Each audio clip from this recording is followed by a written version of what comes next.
Upay na aga ha aton nga tanan. Ako'y hi boss, diri gwapo pero may uten.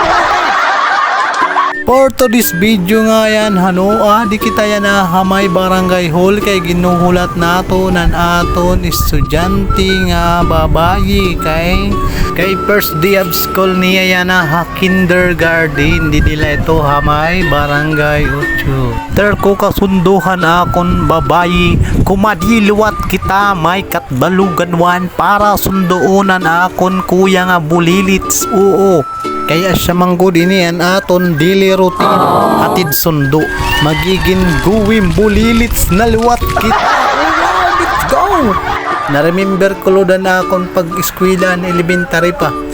Pero may good makimbobulihan nag-eskwela ako dito ta akon eskwelahan dati. Yan na daw, bulihan niyo. Testingin niyo pagbuli ha kung kay may dagod mauutod nga uting oras. Testingin na niyo. Etak mga classmate elementary ako naging binalbag apadungon lagumman ako no. Yan na, testingin niyo. Testingin niyo kay may mauutod yun nga uting. Palitaw, salamat ngayon mga classmate ko ng elementary dati na mga paragbuli akon. Yan na, di na ka makakapagbuli ako kay utrolot ako nga buli. Asya, bye bye!